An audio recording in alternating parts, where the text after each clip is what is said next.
What's up, everybody? Welcome to the Laser Source Podcast, the #1 podcast. If you are interested in watching TV, LETV is back. Woo! It's a big deal. Let's get, yeah, I like this one. There it is.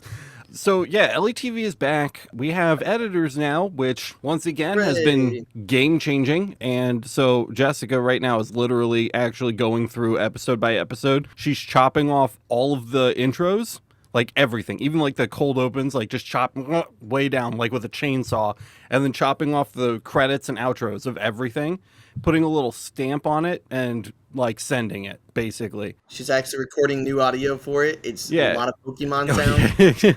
And since it's picture in picture, everything's being exported at 720p. And so I've had some ideas. I want to talk to you guys about those today in between questions when we get questions. But yeah, it's pretty cool. Kyle and I have kind of been working on a system. Let me see if I can find the document really quick that I did like a draft of. It's called the LETV guide. You remember like the TV guide, dude? Yeah. Oh, dude, yeah. So the LETV guide will essentially make it so that if you're watching LETV and you see an episode, it's not the whole episode and it doesn't have all the links and stuff in the description and like all the extra information. So if you want to see the actual episode, you just click this like handy little code, and then everything, like you go to like a page and you can just find the code and there's a link to the full episode, which is pretty cool. Can I say I'm a little disappointed though? Why? I thought it was going to be like the LETV guide where it would be like drama, like, you know, like tabloid stuff on the front where it's like, this week Boyce's skeletons are revealed when we find his bow tie from Diana. Oh boy. Maybe when we're a little bit bigger. Yeah, let me see if I can. I don't know if it's going to even let me share my. Nope. StreamYard cannot see my new monitor either, which is like really disappointing. So here you go. So basically, up in the top corner here, LETV guide code. Rev 004. So all you do is you open the LETV guide, you scroll down to Rev 004. It'll be in alphabetical order, super easy to find. And you guys know these codes. These are our internal codes we use to like track episodes and playlists and things like that. So you'll just find this code and then click the link and boom, you're at the episode that came from having been watching LETV, which is pretty cool. So we've been working on this for a long time. Kyle and I had a lot of bugs that we needed to smash with this to kind of get things rolling in a nice way, and I'm pretty stoked about where it is right now, which is awesome. Speaking of smashing, smash the like button while you're here. Yeah, please do. So Miranda was talking to me and she's like, there's a big problem with LETV, and that is that since LETV is live all the time, it's always running, people don't get notified when we do shows like this. When we do shows like, if they hit the notification bell, they don't get a notification that this show started because they've already been notified that LETV is live. So, once again, you guys remember Laser Everything Else? If you remember Laser Everything Else, you've been here for a long time. I was thinking of just like an LETV channel that just runs 24/7, and then it wouldn't just be, oh, Love says that she was notified, so that was good. Still, yeah, Miranda. I was kind of toying with the idea, and we can do this here locally at Laser Everything or on a separate channel, but I thought it'd be cool to have like Laser Everything Talk Radio, and it's just like the podcasts, like shuffled, you know, or like Laser Everything, you know, Workshop TV or Laser Everything, you know, just, and like have like different channels depending on like the type of Laser Everything content you're in the mood for. And of course, like the general Laser Everything TV will be there just kind of playing random stuff, but like if you are in the mood for something specific, I thought it'd be cool to have like a couple different channels that you could like flip through. What do you guys think of that? By the way, guys, we're talking about this all for the first time. I haven't talked to these guys about this at all. Kyle and I have been kind of working in the dark on this project. I think it'd be cool if I could have Kyle's voice in my ear just reading like laser instruction manuals where it's like, next. Like, go for it, Kyle. You're Kyle's muted. Wow, that's how soft his voice somebody is. muted me. Not me. You get that already, Matt. Dude, you do get that already. Not... It's true. I have one suggestion for another channel. Is just lasereverythingostomies.com. What is that? Emergencystop.net. Yikes, that's true. Miranda says Miranda still got notified, but a lot of people gave feedback that when we ran LETV before, they weren't. Maybe they fixed it. Yeah. You two problems. Yep. I'm in trouble with mom. Uh-oh. So yeah, that's it. That was the title card. I basically just rattled that off in 6 minutes. So I don't have anything else to share about that, unless you guys have anything that you want to talk about LETV. But that's kind of what I had on my plate, and one of my big projects I've been working on lately. It was so close to being thrown back up. I just wanted it to be done. So we just kind of hammered it out over the last couple days and got it done. You guys shoot some commercial spots to throw in there too. Yeah, we have a couple. We have a couple I old could ones. totally do some great commercials. But yeah, You're no, like- we've definitely got to add to that for sure, especially with the volume of content that's going to be appearing on it. That'd be classy and fun. I was doing a very slow, poor job of re-exporting videos for LETV when I had to do it all, but now that I've kind of sicked that problem on Jess, they're like banging out really quick. So we should have like a nice fleshed out library really soon. I'm just picturing the commercials right now where it's like, oh, hey there, I didn't see you. Ching. Yeah, some weird crap like that. When I was trying to, Jessica had some questions about how I wanted the episodes edited down for Laser Everything TV. And the first thing that came to my mind was, have you ever seen the TVs they have at the gas station gas pumps? Yes. Yeah. So, that's basically, you know what I mean? Like that, I was like, hack it with that, like, with a chainsaw, hack it to pieces, take the core stuff, stitch it together, and throw it out. You know what I Have you mean? ever seen Frankenstein? I want that as a channel. Yeah, exactly. Pretty much. So yeah, I don't know. That's Laser Everything TV. That's the update. That's what I came today with. So hopefully you guys came with something, because I came with that. I have a reminder. If you want a giveaway and you didn't see an email from me, Yeah. you better respond to it, or you're going to be giving up your prize. Yeah. What's Check our your time frame emails. so we can. It depends on which giveaway. Some of them have already passed. Some of them have not. Check your emails, please. Check them. Or lose. I don't want you guys to miss out on something that you already won. Yeah. True story. Ooh, I've got something I could talk about. Ooh, what's up? Let me go to the website for a second. And it actually, because I Also, started screw at you, top- Boyce. When we were recording Emergency Stop yesterday, Boyce was like, "Oh, well, I can't talk about that because that's work." He said that like 3 times while we were recording last night. Now we're actually doing Laser Source, and Boyce is like, emergencystop.net. "Yeah, yeah, for real." He is all messed up. Here, Totally. There. Okay, so I will share my screen. And so basically, I just scrolled up to the top of the things since I didn't see them all, but I saw this one. And it says, just got my 80 watt mopa in from SFX today. Worth the wait Word. for sure. Quality seems way better than the Omtech 30 watt. And then ET said, Alex did a preview of the FSX and got high marks all the way around. A really good machine and great support. So the reason I thought that would be cool to share is because I have been working with Amanda on the website to look at the reviews. And so I feel like it's just something that doesn't get talked about a lot. I'd love to show that off. So Amanda does an awesome job. Like, I'm super excited I get to work with Amanda because I've always heard the name, and she's just like this mysterious figure behind the scenes making everything just work right. She is. So it's really cool that I got to meet with her and talk with her. And so I'm helping her. So Alex already did all the heavy lifting.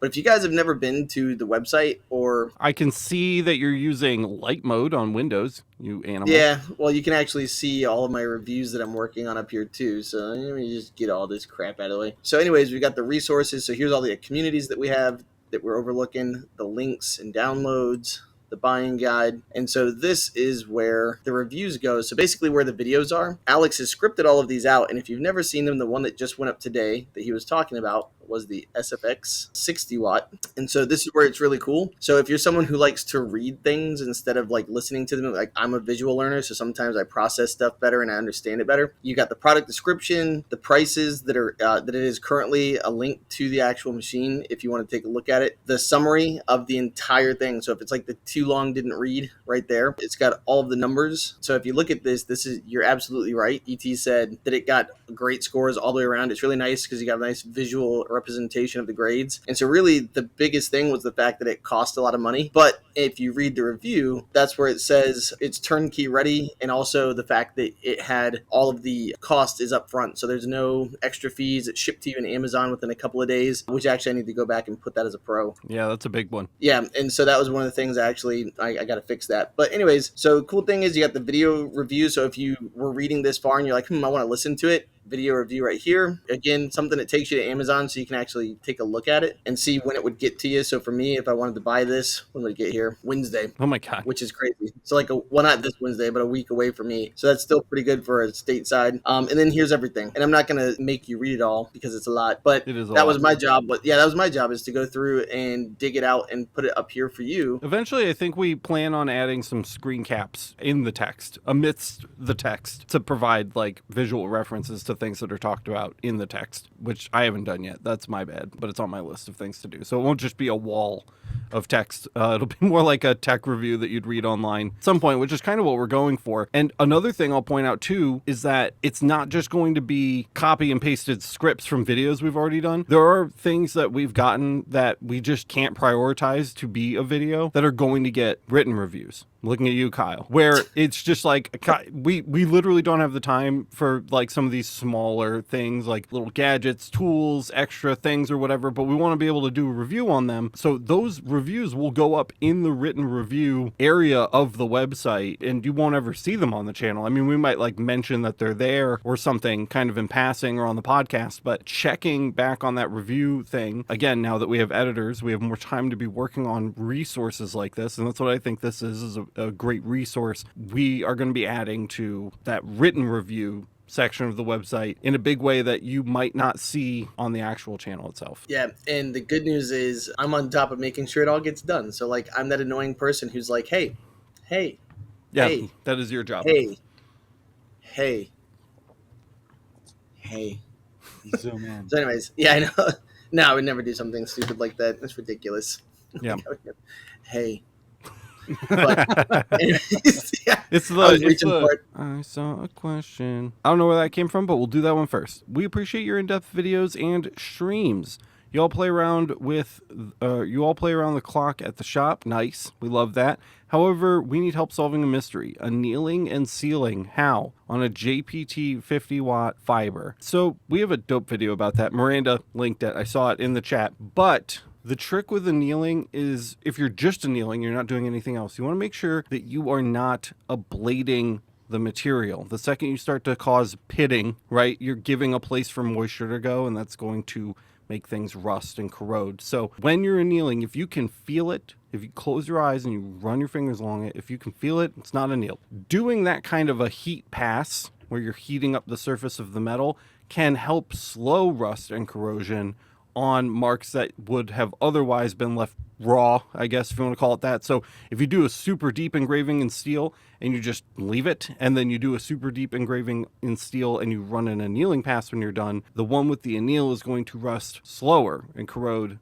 slower, right? It's not a bulletproof thing. It helps. You'd want to get like something properly polished and blued or like treated or, however you'd want to. I'm not a metallurgy guy, but however you would go about like kind of resealing metal against the elements, that would be the appropriate way to do it. That said, in my experience while running my shop, I didn't have people come back with corrosion complaints after annealing deep marks on, less corrosion resistant metals. So that's kind of the long and short of it. That said, definitely go watch I think it's called How to Engrave and Anneal Steel. Very straightforward. The principles in that video will guide you through doing those kind of passes and that kind of mark on any kind of ferrous metal, not just steel. Works great on like titanium too, and a couple other metals as well. So that would be where I would start. And you can always take it a step further with oiling too, right? Every video has that, I think. As an additional layer. Yeah. Oh yeah. Oil. Yeah. You oil that sucker. I tell people to oil their, like when I do knives, when I engrave knives for people, especially like collectible knives and things like that, I tell them oil it once a year, or if it comes in from outside. That's kind of the rule that I give my customers when they're coming through anyway. Would you consider covering dot peening machines in the future, or is that something outdated? What is that? I don't know what that is. I'm guessing it's like manual engraving on plates. I'm Googling it. Oh. Yeah, it's just another type of engraving. It's like a punch machine. It isn't completely out of the question, but it's unlikely in the near to medium future. If the channel like explodes and we have like 3 million viewers and I can hire more people to start getting into weird things like 3D printing and like that, then maybe we would tackle like some different kinds of equipment like that. But for now, probably going to stay laser focused for the foreseeable future. I don't even know if I would call it outdated. I don't think it's necessarily outdated. I think there's a specific use for a tool like that. Different technology, different use case. Yeah, different use case for sure, especially in like manufacturing, right? I feel like you're going to see a lot of that just based on my quick Google search. Probably outside the scope of what we're doing here for now, but that doesn't mean that's out of the question in the future. Willie Sims, has anyone installed an RF source? Is there any kind of timing system I need to set up in a gantry system? What do you mean by like timing system? Installing an RF source should be fairly straightforward. You need less to do an RF source than you would need to do a glass tube. Especially, I mean, the big thing you're going to lose when you move to an RF system is going to be that offset adjustment. You basically don't have to do that anymore because RF tubes can actually fire fast enough to keep up with even high speed stepper motor gantry systems. So you basically can just cross that whole thing out and you don't even need to worry about it anymore. And of course, you're losing your chiller setup, so you don't have to worry about that anymore. And they're significantly smaller than glass tubes usually. It's kind of bizarre when you see those big cases and you open them up and there's like a little RF tube inside, and it's kind of odd. The one thing I would definitely be checking is just your power supply. Make sure that you have a power supply rated for the RF tube that you're installing. Make sure it's level with your gantry. That might take some finagling if your case was built for a glass tube. And hey, appreciate that. Thank you so much. Thank you, man. That was not a $100 Thanks, answer, but we appreciate you supporting the channel for sure. He's like, go hire somebody. Yeah, RF tubes should be a fairly straightforward install, though. I would be mostly concerned with the power supply. Just make sure that your power supply and your power in general is done correctly, phased correctly, voltages are good, you're sending the correct amount of... It's not just like a pop the glass tube out and pop the RF tube in. You definitely need to look at like some data sheets and compare, because I can almost guarantee you there's going to be some differences. And the other thing, remember too, you get a lot finer and more consistent beam quality with an RF tube, but you are going to lose cutting performance. So just a heads up, that is a thing. If you cut regularly, make sure you oversize your RF tube a little bit to compensate for the loss in cutting power, because that is an issue, or not even an issue, but just a downside, I guess, a con to owning an RF system. So E2 Laser said, good place to source trophy and plaque brass plates. And that's what I was digging for. I was going to say, custom engraving plates. yeah, Mark over at Custom Engraving Plates is the boss of that kind of stuff. Got all kinds of stuff here. Brass, laser engraving plates. Super inexpensive, every size you could possibly want, ton of different materials. Some of them are even like doable with a CO2 laser, I think. It's got that like special top coat. So depending on what you're looking for, look through it, give him a phone call. He's got you. Do we have a link for that on the buying guide? It is in the links section of the website, I believe. So I think that's under resources links. I was going to say JDS is another option because I use JDS for all of my stuff. This is exactly the kind of stuff I tag in, because you can buy them for like 75 cents, but that means I got to buy like 150 to get the free shipping and all that stuff.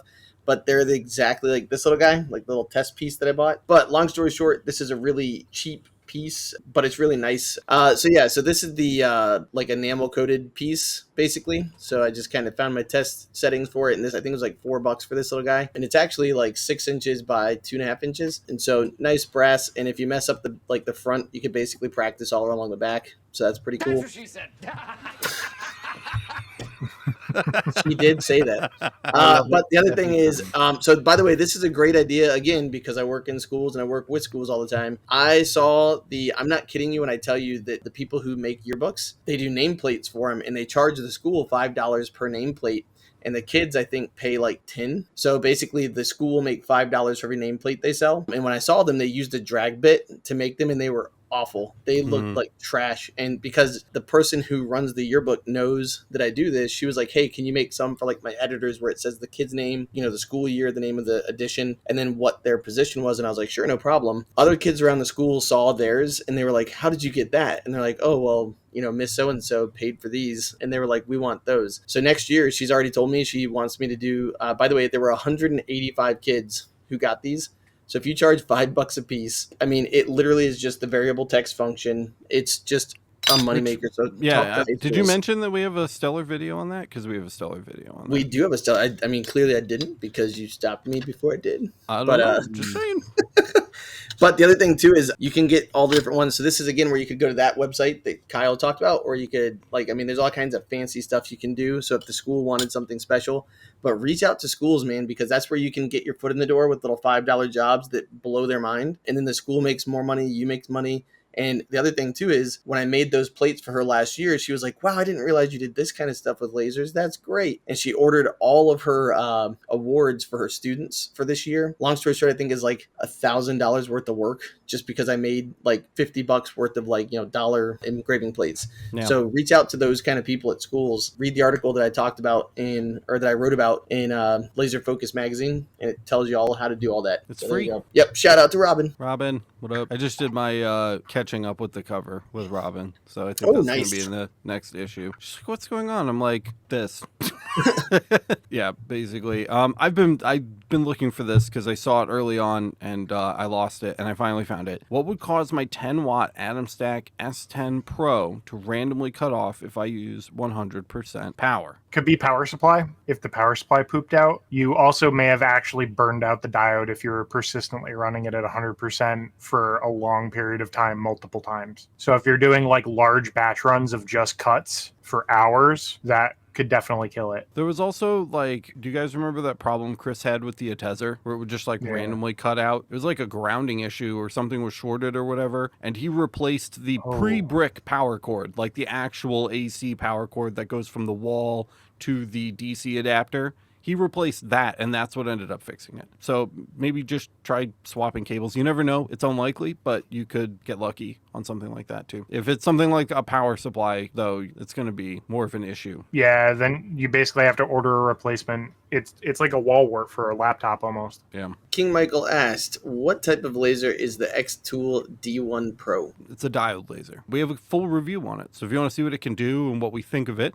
overall it did pretty well. It scored pretty well. Go search the channel. I'm sure one of these guys will get you a link in a second. It was a good machine. They're a little expensive, but they're nice enough. Software is a little and the marketing's a little but if you know about those things going into it, it performed pretty well, and they're definitely useful. They have their uses for sure, and we do our best to show that off. And that was actually his next question that he talked about. I got a Wisely fiber laser. Should I keep the X-Tool diode for certain projects? Oh, yes. What What materials would the diode laser do that the fiber laser doesn't do? Basically, when people are going crazy and they're buying up machines, and I'm talking them out of upgrading and throwing away their old machine to get a new one. When it comes to diode lasers, diodes are amazing at detailed work on organics. So, wood, stone, leather, things like that. If you're trying to do detail work on those materials, really small details like photos or really complex vectors, things like that, the diode is going to outclass the fiber just about every time on that, especially in like the photo world,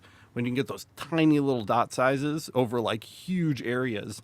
Because those diode lasers have like, especially the X-Tool, like a 400 by 400 bed, and you pair that with the super high organic resolution that you're getting from like a diode laser spot size, you can do incredible work with that the fiber laser can't even touch. So there's definitely room for both of those things on your shelf, and I would be keeping both for sure. So this is an interesting question. Scientific Duo said, how about removing paint on PLA without discoloring the PLA, which is the plastic printing, for those of you who don't know about it, the 3D printers use PLA with the fiber laser. So basically they printed something made out of PLA, spray painted it, and now they're asking about removing the paint. So like to me, I think if I was going to do this with a fiber laser, I would probably use a 300 lens or whatever the largest lens I have is. I would probably try to defocus it just a little bit, like 2 to 3 millimeters, and then like up or down, doesn't really matter. But then I would also make sure I used a higher frequency and start with lower power, because that should wipe away, almost like tickle the paint away. And that's probably what I would do,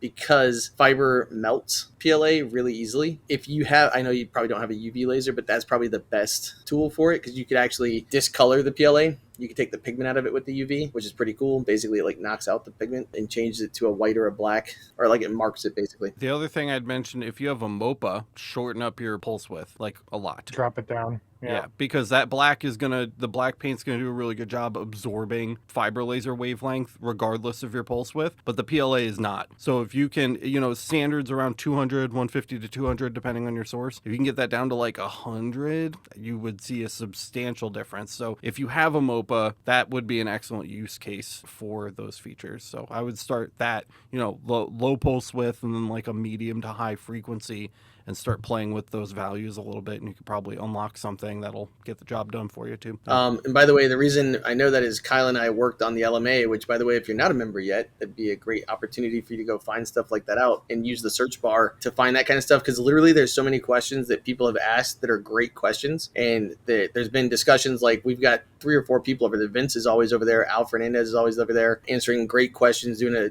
terrific work, helping people out before we can even get to them. It's like, God, they're so fast. They're so smart. So that's one of those things Kyle and I actually answered for somebody too before, but that could be really cool if you can get that going. I think I have one here we might have missed. Harlan, 30 watt galvo, fiber galvo. He's trying to do wood. Any suggestions on speed, frequency, and power? He's got it good with his CO2, but it's something that won't fit in his CO2 cabinet. So fiber isn't the right tool for the job. You're going to end up turning the surface into charcoal. If you wanted to give it a go, some people can get results depending on the type of wood, the moisture content, the surface finish, and if it's like oiled or anything like that. My recommendation would be get something like the Alfaro Laser 1. It's like $120 or something like that, but it's super duper cheap. It's a cantilever design, and you can literally just take it and just set it on the thing that's too big to go in the cabinet. You just take the whole diode laser and you just put it on the thing, and you can do your mark within that space. Check the work areas. Some of them are really small. The Alfaro Laser 1 only has like 180 millimeter square work area, so it's tight. But if that's, if you need to do something bigger, get a bigger diode. The Laser Master 3 is out now. Great machine, also inexpensive, comes in around like $500. I think they have an LE version, which is like their like light edition that just goes like a little bit slower. It's basically the same thing. It has the same exact laser module on top of it. But diodes are great for that too. Also, to kind of come back around to King Michael's question, keep your diode, please. They have uses. It's so nice to be able to pick an entire laser up and just put it on the thing that you want to mark. They kind of, it's almost a joke, but if you look at early diode laser advertising materials, they'd often show them on like wood floors, marking the floor. You know what I mean? And they don't really do that anymore, but like back in the day, it was like, you can just put this on a thing and just mark it. It doesn't need to go inside anything. And that's a great advantage to having a laser like that. So I would really seriously consider just picking one up. The cost is incredibly low compared to the equipment that you already have, and it will enable you to do an entire new like subset of materials and things that are too big to go in your other machines. I'd say short answer, versatility. Having the tools to do more things equals more money in your pocket. If you couldn't go that route and you had to use the fiber, it's going to be a lot of power, really slowly, really tight, low frequency, and be prepared for it to light on fire or be ruined. Yeah, I keep a lot of air on that if you can. Some kind of like air hose or the ass end of a vacuum, anything, a PC fan. Just try to like blow air at that in a pressurized manner. If you have like an air compressor with a gun, like just sit there and you know what I mean? Keep that cool. And then MOPA is going to be very, very helpful for that. In this case, you'd want to go the other direction from plastic. You'd want to get like a nice big chunky pulse width. You really want to send a ton of energy down into that wood in order to get it to mark in like, pulses rather than overlapping, because overlapping really tight line distances starts fires on organics with fiber. It absorbs all that heat and it eventually starts to ignite all of a sudden rather than... Yeah, and large pulse widths are less likely to do that and achieve a similar effect. So again, if you have a MOPA, that would be a handy time to take advantage of some of those features. I don't know if you guys have ever seen my cat. This is my cat. Never have in my entire life. I didn't even know you had one. Yeah, his name's Samson. He's old. He's like 15. He's my boy. He's my buddy. Well, Samson, what are the benefits, if any, of a water-cooled UV or versus air-cooled? Right now, please. Right now. You don't have to worry about the air-cooled ones freezing in the winter and cracking and getting damaged. Water cooling is substantially more efficient though. Yeah. That's kind of, so if you are buying this for like some kind of like heavy commercial or industrial application and it's literally going to be firing all day every day, I would probably consider getting one of the water cooled. I'm not saying the air cooled isn't going to do the job, but you're going to put a lot of stress on those fan motors and they're going to wear out over time. It's just a whole thing that you don't really need to worry about with water-cooled units. So there are reasons to get water-cooled units. I'd say most people in our audience that we would talk to on a day-to-day basis should probably get an air-cooled machine, but there are benefits to having a water-cooled. It's not just an outdated way to cool things. They're substantially more efficient. They probably cost less money to run in the long run. That's a guess, but I'd probably say so. Compressor and pump over like actual spinning fans, but Another benefit too is sound. yeah. Oh my God, they're so quiet. Yeah, compared to, and you think an air conditioner compressor in a little box is loud, man. You got to pop on the old CO2 Galvo. Listen to that train run through your house. That's a machine that should only be sold water cooled. They barely get away with sticking fans in that thing in general. There's like 50 server fans in like on top of those RF tubes. They really are. And they're always, I mean, like, I'm sure some manufacturers are doing something about it, but there's like no pulse width modulation. They're just, you turn it on and they're at 100% until you turn it off. It's a drill press for lasers. The only other thing I would say to consider too, not really benefit, but just something to consider, is the fact that it's more shop space that you have to give up. Yeah. And it's something else that you have to take care of. Oh yeah, footprint is huge. And it's a point of failure. And I know that obviously the air thing could have the fans go out and stuff like that, but it's one of those things where a lot of times I see people who are like, my laser won't fire, I don't know what's going on. And it's just because the signal detection part down at the base that connects to the actual chiller breaks or doesn't register or whatever. It's one more thing to kind of take care of. So it's not really, and by the way, it's not hard to take care of it, but it's just one of those things to consider and think about that you forget about. To me, it's just like, it's kind of what all these guys said plus that. There is no perfect answer. You just got to pick the pros and cons that fit your circumstances. We got for MOPA, do you pretty much leave the pulse width at 200 for most things? As a generic use case, most people do. If you have a machine that has an adjustable pulse width, most machines that don't have an adjustable pulse width, at least for JPTs, are right around 200 pulse width. For Max and Rakis sources, they range anywhere from like 100 to 150, depending on the frequency you're at and which source you have. But 200 is kind of like our ballpark get started setting. 200 is what we base our education on. So anytime that we're teaching you how to do something, if we don't specifically mention a pulse width, it's 200. And that's going to apply to the largest number of people. If you're somebody who bought a fiber laser, a MOPA fiber laser to work on plastics, and 95% of what comes through your shop is a synthetic, that's not going to work for you. You're going to need much lower pulse widths very regularly. But for the vast majority of people, you're going to want to be right around 200, 99% of the time. Got two things real quick. So the first one is Laura said, can we talk about Alex's sweatshirt? It looks amazing. Can we have a full view, please? So this is Luna. Luna is my like imaginary crush, my character crush right now. It's from Hell of a Boss. If you haven't seen Hell of a Boss, it's free on YouTube. If you haven't seen Hell of a Boss, it's free on YouTube. They just came out with the second season. I have Luna stand-ups, a little acrylic standees here. Here's Angry Luna. Look at that. Fanboy. There's Angry Luna. And, oh, dude, hard. As hard as you can go. I also, here, let me see if I can. Something like that. That's what she said. Also, I have, let me see if I can switch my camera over really quick. All of these over here, those are all my Luna pins. So those are all enamel backfilled pins on the wall, on the frame right there. Luna is bae, and if you haven't seen Hell of a Boss, you should go watch it. It's really good. Put it It's back done on camera A. It's done by a really small team. What's wrong with camera B? You don't like camera B? I'm looking at the side of your ear hole. Weirdo. Anyway, yeah, that's Luna. This is my third Luna hoodie, and there will be more. I have a couple t-shirts too. The second one was Willie said, damn, Matt, you look blind as a bat without your glasses. You do. I know. You I look keep blind. counting. I can only count to 3. Look at this. I can't even see it. Like, my God. Bob Richardson, still waiting for light object vids or anything showing legend, coming out soon.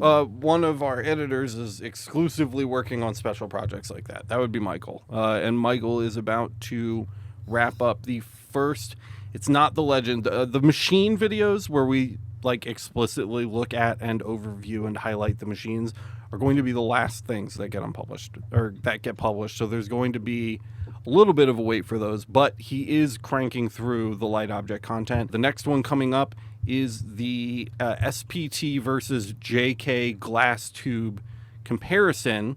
and how much of a difference a beam combiner makes in your power output on your beam. So we use their tube testing lab and their super sophisticated like wattage measuring equipment to measure the power of laser beams to prove that beam combiners do reduce your overall beam power. It's a really cool episode, and it's coming out super soon. And then we've got a couple more things coming out, and then the machine videos are going to start coming out. So the machine videos are last, but they are coming. Will a CO2 rotary work with a fiber laser? The short version is yes, and also maybe. It depends on what driver is in the rotary and which driver is in the CO2. If they're both the same phase rating, then they should work with each other, given that the end connector is the same. So for instance, I believe the Aeon laser is a 6-pin aviation connector, but it's a 2-phase motor, right? Whereas like on an OM Tech, a 2-phase would be a 4-pin, which is standard. Now you could potentially adapt that 6-pin down to a 4-pin because I believe 2 of the pins are jumpers to switch it from the Y to the rotary. But yes, we go into depth about that on the review of the Mira 9. We talk about that. Whereas on a fiber, you're normally going to see either a 3-pin or a 4-pin. A 3-pin would be a 3-phase, a 4-pin would be a 2-phase, and on most, I would say majority of CO2 lasers, you're probably going to see 2-phase. I think the majority of the lasers are 2-phase, period. I think 3-phase is a lot more uncommon. I don't know why that is. I was going to say, I know the other piece of advice too, I would say before you drop $1,000 on a rotary or even 500, call the manufacturer and say, hey, I have this laser. I'm sure Pyburn or Rotoboss, if they have people who you can literally email them pictures of the back of your laser device and see it, say, hey, here's what I've got. Here's what it's looking like. Can you tell me whether or not it supports it? And most of the time, because other people have had these questions, they probably know that answer and can get you that quickly. So it's a really simple thing. Reach out and communicate specifically with the people that you want to buy from, because one brand may be able to help you where the other can't, and that might be the deciding factor for you. Here's a good point, case in point too, just between 2 different lasers. My Wisely came with a D80 rotary and my Makira came with a ring rotary, and on the back of the Makira I have a serial port instead of a standard aviation connector. But what they were able to do, because they're both wired to be 2-phase, they were able to just make an adapter so that I can use a little pigtail to convert when I want to use 2-phase rotaries with the Makira, and I got another adapter for the Wisely so that I can use the stupid, serial connector if I happen to get other ones for some reason. Ed C asks, can you upgrade a 40 watt to something like a 60 watt by changing the tube? Same answer as going from a glass tube to an RF tube. You're going to have to check your power supply is really where the issues are going to stem from. You want to take a look at why is it that every time I open my mouth, Matt starts laughing? Because I'm reading the chat and it's funny as hell. Oh my God. Check your power supply. Also, from 40 watt to 60 watt, I don't know what machine you have a 40 watt tube in, but if it's something like a K40, you're probably going to need to extend your capacity because the higher wattage tubes are longer physically. So you'll want to make sure the tube fits. You need like one of those little extension box kind of deals that you'll see on some machines. Most CO2 lasers are not overbuilt with power supplies in mind for people to be just randomly upgrading the tubes. So there's a very high chance, even if you're changing from glass tube to glass tube, if you're changing the wattage requirement or the wattage output of the tube, the physical dimensions are one thing, but you will very likely need to change the power supply. Little 182. What a name. That's a good one. Cody says, I've been through all the rotary videos and banging my head because I cannot for the life of me get it to work right. All of my settings are exactly what I had in my old software. What is your new software? Is this like a Lightburn to or an EasyCAD to Lightburn jump, or like an RDWorks to Lightburn jump, or a Lightburn to EasyCAD jump? Where was the change? And what machine is this on? And what are you trying to engrave? Those would be my follow-up questions to that. If it may be a simple answer, it may be an extended answer, and I'll have to push you to Discord, Facebook, or LMA to get an answer for that. But either way, we'll be able to help you. But I am curious for a little more information so that we can explore that a little bit. So if you can dump that in chat somewhere, that'd be awesome. Oh, this is actually a good point too. This is why you should call the place and also look at your the rotaries that work with your machine. So I think Thunder Laser uses 3-phase rotary. I noted that when I was looking at machines. And also I think there's certain machines that are getting made now that they're working especially with Rotoboss and Pyburn. I think Pyburn's working with Boss Laser the last time I checked. And are they with Aeon also? And then Rotoboss is working with Thunder and I think something else. or might be coming out soon. But anyways, it's one of those things where some of those only work with certain ones, so just make sure you know that. I am busting through chat because, and you guys can keep looking for a couple mop-ups really quick. But exciting news, you came here today, which means you get to participate in a Laser Everything giveaway. We're giving away some stuff today. What? Yes. But it wasn't in the thumbnail. I know. I didn't tell anybody because I wanted to see who was going to come without advertising. We were giving free stuff away. So, all day. Here we go. There it is. Hey. Oh. You guys are going to win some stuff today. Get excited. To Matthew. Matthew Hamas. What's up? $10 Cloud Ray gift card for you, sir. Ooh, E2 laser. Takes it by a millimeter. That's $20 Cloud Ray gift card there for you, E2.